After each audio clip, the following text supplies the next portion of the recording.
Hello students. So today we are going to start our new chapter, double entry system. Here double entry system. Double means दो या दो से ज़्यादा. वैसे तो दो ही होता है इसका मतलब. एंट्री जो हम अकाउंट्स के अंदर करेंगे अभी सीखेंगे. सिस्टम यानी कि एवरी ट्रांजेक्शन, जो भी अकाउंट का रूल है, अकाउंट जो बिज़नेस हम करते हैं तो उसमें जो भी अकाउंट मेंटेन करते हैं तो हर बिजनेस ट्रांजेक्शन के ना कम से कम 2 एस्पेक्ट होते हैं. हमेशा 2 फोल्ड एस्पेक्ट इसके होंगे ही होंगे. तो एवरी ट्रांजैक्शन इन्वॉल्विंग मनी, जो मॉनेटरी टर्म्स में होंगी, जो हमने रूल्स पहले भी पढ़े हैं चैप्टर्स के अंदर, या मनी के वर्थ में होंगी. या तो पूरी मनी है या मनी में कंपेयर कर सकते हैं, उसको कन्वर्ट कर सकते हैं या वैल्यू मेज़र कर सकते हैं. Has a 2 fold aspect. कम से कम 2 इफेक्ट तो वो डालेगी ही डालेगी. ठीक है ना. एक तो वैल्यू रिसीव होगी और एक वैल्यू गिव होगी, है ना. एक जगह वैल्यू रिसीव होगी और एक जगह कोई ना कोई वैल्यू तो देगा ना. जैसे आप मान लो मार्केट के अंदर गए, मान लो आपका बिज़नेस है, स्टेशनरी बिज़नेस ही है, तो अगर आप स्टेशनरी पहले परचेज़ करोगे मैन्युफैक्चरर से, रिसीव कर रहे हो ना, तो पेमेंट भी तो दे रहे हो, फ्री में थोड़ी दोगे. तो हर ट्रांजेक्शन के कम से कम 2 इफेक्ट पड़ेंगे ही पड़ेंगे. तो इन 2 इफेक्ट वाली ट्रांजेक्शन को बुक्स में रिकॉर्ड करना ज़रूरी होता है. ठीक है. तो इन सभी ट्रांजेक्शन को रिकॉर्ड करने के लिए डबल एंट्री सिस्टम हमारे पास आई. ठीक. लूका पैसियोली, ये एक राइटर थे, अकाउंटेंट थे एक तरह से. 1494 में इन्होंने डबल एंट्री सिस्टम जो थी इंट्रोड्यूस की. एक बुक उन्होंने वेनिस अपना इटाली के अंदर उन्होंने एक बुक लिखी. ठीक है. उसके बाद ये जो बुक थी वो इंग्लिश में कन्वर्ट हुई 1544 में. ये हिस्ट्री आपको नॉर्मली बुक्स के अंदर मिल जाती है. उसके बाद 1785 में दोबारा फिर इसको सिस्टम को जो है रिटर्न किया गया. इंग्लिश सिस्टम भी बोला जाता है उसको. तो बेसिकली हमने करना क्या है, जो डबल एंट्री सिस्टम है, according to this system, main point पे आते हैं हम. अकॉर्डिंग टू दिस सिस्टम, ठीक है, एवरी बिजनेस ट्रांजेक्शन, दोबारा लिख रहा हूँ, every business transaction affects at least 2, कम से कम 2 तो इफेक्ट डालेगी, उससे ज़्यादा, कम से कम 2 इफेक्ट डालेगी, उससे ज़्यादा भी डाल सकती है. ठीक है. वो भी अपोजिट मैनर में, इन अपोजिट डायरेक्शन. यानी कि मान लो अगर आप कोई एसेट परचेज़ करते हो, मान लो आपने कार परचेज़ की फर्म के लिए, तो एक साइड तो आपका जो एसेट है, कार है, वो इंक्रीज़ हो रही है, लेकिन कैश भी तो डिक्रीज़ हो रहा है ना. फ्री में तो लोगे नहीं ना. तो there can never be any transaction which has only 1 effect. According to double entry system every business transaction has 2 fold effect. ठीक है ना. डबल एंट्री सिस्टम का मतलब ये नहीं है कि एक ट्रांजेक्शन को आपने 2 बार लिख दिया, वो डबल एंट्री नहीं है. डबल एंट्री सिस्टम का मतलब ये है कि हर ट्रांजेक्शन के कम से कम 2 इफेक्ट तो होंगे ही होंगे. 1 अकाउंट जो है वो बेनिफिट जो रिसीव करेगा, 1 अकाउंट गिव करेगा. यानी कि गिविंग और रिसीविंग चलेगा इसके अंदर, जो भी बेनिफिट हमें मिलेगा. ठीक. जिस पर्सन को बेनिफिट हो रहा है, द पर्सन और the account receiving the benefit, उसको हम डेबिट करते हैं, और जो गिव करता है उसे हम क्रेडिट करते हैं. ये हालांकि रूल है, रूल के अकॉर्डिंग हम चलेंगे. आगे हमने रूल्स भी करने हैं. तो जस्ट ये के लिए एक बेसिक इन्फॉर्मेशन थी डबल एंट्री सिस्टम की. बेटा हमारे पास 2 डेफिनेशंस हैं डबल एंट्री सिस्टम की. एक विलियम पिकल्स की है, एक जे.आर. बटली बॉय की है. जे.आर. बटली बॉय की करते हैं हम कि every business transaction has 2 fold effect. Her business transaction के 2 इफेक्ट होते हैं, और ये 2 इफेक्ट अपोजिट डायरेक्शन में डालती है. कंप्लीट रिकॉल अगर मान लो है, every business transaction has a 2 fold effect and that it affect 2 account, कम से कम 2 अकाउंट तो करेंगे अपोजिट डायरेक्शन में. If a complete record were to be made, अगर हमें कंप्लीट रिकॉर्ड बनाना है हर ट्रांजेक्शन का, it would be necessary to debit 1 account and credit other account. एक अकाउंट डेबिट होगा और एक अकाउंट क्रेडिट होगा. तो इन 2 फोल्ड एस्पेक्ट को ही डबल एंट्री सिस्टम कहा जाता है. जे.आर. बटली बॉय की डेफिनेशन आप कर लेना, ये डेफिनेशन भी ईजी है.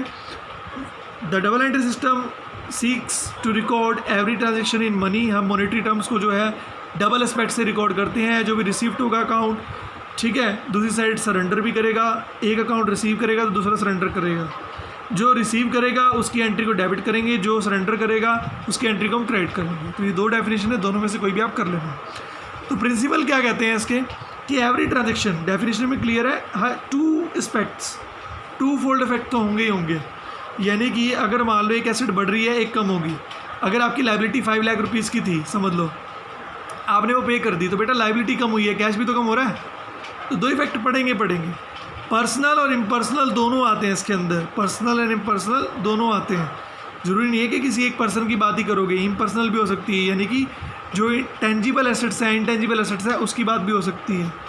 Recording is made according to certain specified rule, जो हम आगे पढ़ने वाले हैं डबल एंट्री सिस्टम के रूल्स, उसके अकॉर्डिंगली आपको जो डेबिट और क्रेडिट के रूल होंगे उसके अकॉर्डिंग ही आपको ट्रांजैक्शन करनी पड़ेगी और उसी से आप अकाउंट सीखोगे। ये आपका बेस है एक तरह से। अगर ये एंट्रीज आपको आ गई तो आप अच्छे से अकाउंट, उसके बाद बच्चे इसके अंदर हम ट्रायल बैलेंस भी बनाएंगे। तो हम पहले हम अपने जो अकाउंट्स को है उसको क्लासीफाई करते हैं, थोड़ा सा ईजी हो जाएगा। आपका जो रूल है वो आपको मैं सिखाने लगा हूँ। तो बेटा हमने ये क्लासीफाई किया अकाउंट्स को, personal account, impersonal account. Personal account means the account related to any individual, name आएगा यहाँ पे, इंडिविजुअल फर्म हो सकती है, कंपनी हो सकती है, ठीक है, इंस्टीट्यूशन हो सकता है, सोल प्रोप्राइटर हो सकता है, ठीक है, पर्सन है, जैसे कि मान लो अकाउंट ऑफ रोहन, ठीक है, account of Ramchandra, account of Krishna, account of DCM limited, account of Tata limited, ठीक है। बैंक अकाउंट जो है वो भी कैपिटल अकाउंट है, वो भी ड्राइंग अकाउंट है, वो भी, ये मैं आपको भी डिटेल में बताऊंगा, जस्ट आपको समझा रहा हूँ। ये आपका पर्सनल अकाउंट है, यानी कि related to any name of the person, name of the institution, ठीक है, किसी पर्सन से रिलेटेड है, किसी इंस्टीट्यूशन से रिलेटेड है। फिर आपका आता है रियल अकाउंट। बच्चे रियल अकाउंट को भी हम आगे हम क्लासीफाई करते हैं, पर्सनल अकाउंट को भी क्लासीफाई करेंगे, नॉमिनल अकाउंट को भी क्लासीफाई करेंगे। सबसे पहले हम पर्सनल अकाउंट पे चलते हैं, डिटेल में कर लेते हैं। तो बेटा हमारे पास कुछ टाइप्स हैं पर्सनल अकाउंट के। एक आपका नेचुरल पर्सनल अकाउंट होता है, एक आपका आर्टिफिशियल पर्सनल अकाउंट होता है और एक आपका रिप्रेजेंटेटिव पर्सनल अकाउंट होता है। तो बेटा नेचुरल पर्सन यानी कि we are human beings as you know. तो natural person means human beings. The account related to name of the person, Rohan account, Sohan account, proprietor's capital account है, ड्राइंग अकाउंट है, debtor account है, creditor account है। तो ये human beings के होते हैं बेटा। उसके बाद आपका आर्टिफिशियल पर्सन आता है। आर्टिफिशियल पर्सन यानी कि जिनका कोई भी फिजिकल एग्जिस्टेंस नहीं होता, ठीक है, लेकिन फिर भी वो पर्सनल है।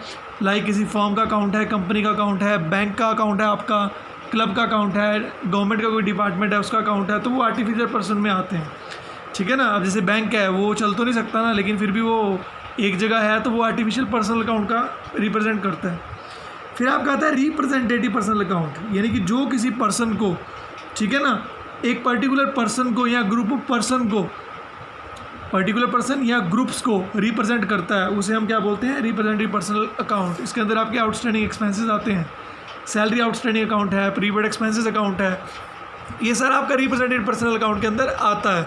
अनअर्न्ड कमीशन है, आपने जो कमाई, अनअर्न्ड कमीशन या अनअर्न्ड इनकम, जो आपने कमाई नहीं लेकिन आपको एडवांस में मिल गई। एक्रूड आपकी इनकम है, आपने अर्न कर ली लेकिन आपको मिली नहीं, तो फ्यूचर में तो मिलेगी ना, तो वो रिप्रेजेंटेटिव पर्सनल अकाउंट के अंदर आते हैं। तो इसका जो गोल्डन रूल है पर्सनल अकाउंट का, ये ध्यान से समझना, ठीक है। डेबिट द रिसीवर, जो रिसीव करेगा उसे डेबिट करेंगे। क्रेडिट द गिवर, इसको एब्रीविएशन में लिखते हैं डेबिट द रिसीवर,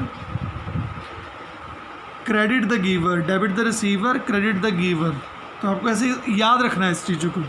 डेबिट को एब्रीविएशन में DR लिखते हैं, क्रेडिट को एब्रीविएशन में CR लिखते हैं। तो हमें ये अकाउंट फॉलो करना है।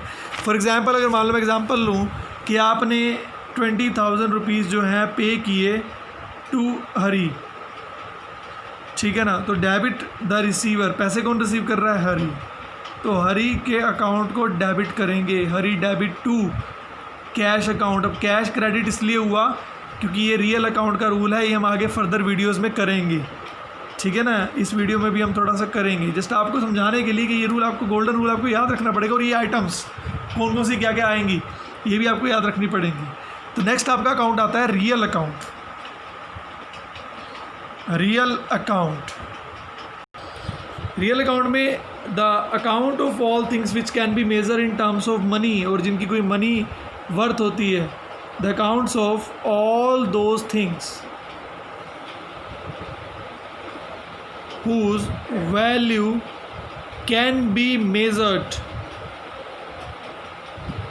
in terms of मनी में मेज़र कर सकते हैं, या जो हमारे बिज़नेस की प्रॉपर्टी हो या तो मनी में मेज़र कर लो, या हमारे बिज़नेस की एसेट्स हैं, प्रॉपर्टीज़ हैं, तो उन सब चीज़ों को क्या बोलते हैं, रियल अकाउंट का पार्ट बोलते हैं। जैसे कि आपका कैश अकाउंट है ना, कैश भी तो आप देख सकते हो ना, मनी है वो खुद अपने आप में।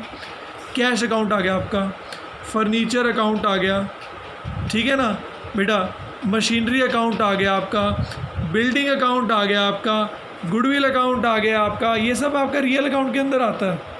और भी बहुत चीज़ें हैं, इसके भी हमारे पास टाइप्स हैं, हम करते हैं। एक होता है बेटा टेंजिबल रियल अकाउंट, एक होता है इनटेंजिबल रियल अकाउंट। टेंजिबल यानी कि जिनको हम देख सकते हैं, the those things, the accounts, tangible real accounts, the accounts of those things which can be seen or touch, ठीक है ना, जिनको हम देख सकते हैं, फील कर सकते हैं, ठीक है, मेज़र कर सकते हैं, परचेज कर सकते हैं, सेल कर सकते हैं, तो ये सब इसके अंदर आता है, ठीक है ना। जैसे मान लो कैश है, देख भी सकते हैं, फील तो करेंगे जब हाथ में होगा आपके पैसा, ठीक है। स्टॉक है आपका, ये भी रियल अकाउंट का पार्ट है। आपका फर्नीचर है, ठीक है, आपकी कार है, आपकी लैंड अकाउंट है, कार अकाउंट है, बिल्डिंग अकाउंट है, तो ये सब इसके अंदर आता है, ठीक है। बैंक अकाउंट आपका रियल अकाउंट नहीं है, बैंक अकाउंट आपका आर्टिफिशियल पर्सनल अकाउंट है। ये जो चीज़ें आप देख सकते हो वो टेंजिबल रियल अकाउंट के अंदर आता है। Intangible, those things which can not be seen और टच,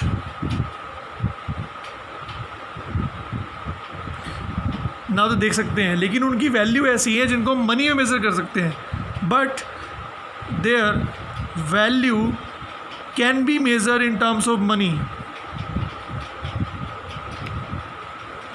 मनी में हम उनकी वैल्यू मेज़र कर सकते हैं, वो होता है intangible, which can not be seen और touch. Goodwill, Jaguar Land Rover, JLR, Jaguar Land Rover, आपने जब म्यूज़िक सुनते हो तो उसके अंदर आपने लैंड रोवर गाड़ियाँ, जगुआर गाड़ियाँ देखी होंगी। Do you know it's owned by Tata group. हमारे जो इंडिया की टाटा कंपनी है उसकी, वो इन्होंने JLR ग्रुप ख़रीदा था, आज से कुछ तकरीबन 7-8 साल पहले की बात है। तो जो गुडविल है, देख तो नहीं सकते ना, मनी में मेज़र कर सकते हो कि जब JLR ग्रुप ख़रीदा तो उसकी जो वैल्यू थी, ब्रांड वैल्यू थी, वो कितनी थी, ठीक है। नॉट ओनली गुडविल, इसके अंदर और भी चीज़ें आती हैं। ट्रेडमार्क, जैसे ये मार्क का ट्रेडमार्क है, ये नाइकी का स्वूश होता है, ट्रेडमार्क, ये भी गुडविल का पार्ट है। कॉपीराइट्स, आपने कोई ऐसी मान लो बुक लिख ली, ठीक है, उसका आपने कॉपीराइट ले लिया, आपने देखा होगा आपकी बुक के ऊपर C लिखा होता है और ये अराउंड गोल सा एक सर्कल होता है, उसका मतलब कॉपीराइट्स हैं। आप उसे कॉपी नहीं कर सकते, आपको फ़ाइन पे करना पड़ेगा। एक रजिस्टर्ड भी होता है चीज़, इसके ऊपर R लिखा होता है, ट्रेडमार्क का TM लिखा होता है, कभी चेक करना बेटा प्रोडक्ट्स के ऊपर। तो ये सब चीज़ इसके अंदर हमारे रियल अकाउंट में आती है, बेसिकली रियल अकाउंट में सब चीज़ें आती हैं, ठीक है ना। तो ये हम कर देंगे, कोई बिजनेस की प्रॉपर्टी है, क्या चीज़ है हमारे पास, वो सब हम देखेंगे। तो बेटा इसके भी हमारे पास गोल्डन रूल है, वो भी आपको पढ़ने हैं। ये रूल अगर पढ़ोगे तभी पूरा अकाउंट्स कर पाओगे, आगे CA करोगे, +2 में जाओगे, है ना। +2 में जाने के बाद फाउंडेशन के लिए ट्राई करोगे, CPT करोगे, IPCC करोगे, CA करोगे, अदर कोर्सेज़ में जाओगे। तो बेटा फ़िलहाल तो हमें +1 पे फोकस करना है, बेस बनाओ तभी काम चलेगा। तो गोल्डन रूल है आपका, debit what comes in, credit what goes out. Debit what comes in, credit what goes out. Debit what comes in, credit what goes out. मान लो आपने फर्नीचर ख़रीदा, चलो फर्नीचर ही ले लो, आपने फर्नीचर ख़रीदा 1 लाख रुपीज़ का, क्या रहा आपके बिज़नेस के अंदर, डेबिट व्हाट कम्स इन। ये आगे मैं आपको अच्छे से सिखाऊंगा, फर्नीचर अकाउंट डेबिट, लेकिन आपको रूल अच्छे से पढ़ने हैं। व्हाट गोज़ आउट, 1 लाख रुपये गया भी तो है, उसको हम क्रेडिट करते हैं। हमेशा डेबिट को डेबिट ही लिखते हैं, क्रेडिट को हमेशा 2 से डिनोट करते हैं। ये 2 का मतलब क्रेडिट है, ये जर्नल एंट्री का पार्ट है, ये जर्नल एंट्री की है मैंने। आगे फिर मान लो प्रॉपर बनानी हो तो LF भी आएगा, 10,000, 1 लाख यहाँ पे लिख लिया, 1 लाख यहाँ पे लिख लिया, तो वो एक प्रॉपर स्कीम है, एक प्रॉपर फॉर्मेट है उसका, ठीक है ना। Means real account represent the value of various properties owned by a business. Which can be measure in terms of money, जो बिजनेस की फाइनेंशियल पोजीशन को बताता है, वो सारी चीज़ें रियल अकाउंट के अंदर आती हैं। ये रूल आपको अच्छे से पढ़ना पड़ेगा। Now the third account is nominal account, the account which includes all expenses, losses, incomes, gains, चाहे वो सैलरी है, चाहे वो रेंट है, चाहे वो पैसा डूब गया जिसको बैड डेट्स बोलते हैं, चाहे वो मैंने डिस्काउंट किसी को दिया, डिस्काउंट किसी से रिसीव हुआ, बैड डेट रिकवर हुए, कमीशन रिसीव हुई, सब चीज़ें बेटा इसके अंदर आती हैं। तो इसका भी गोल्डन रूल है, वो हम देखेंगे अभी। Debit all the expenses and losses, जितने भी एक्सपेंस लॉसेस है उसको डेबिट कर दो। Credit all the incomes and gains, जितनी भी इनकम है उनको हमने क्रेडिट करना है। फॉर एग्जांपल मान लो आप कमीशन रिसीव हुई 500 रुपये, तो कमीशन इनकम हुई ना, तो credit all the incomes and gains ऐसे लिखेंगे कमीशन को क्रेडिट में।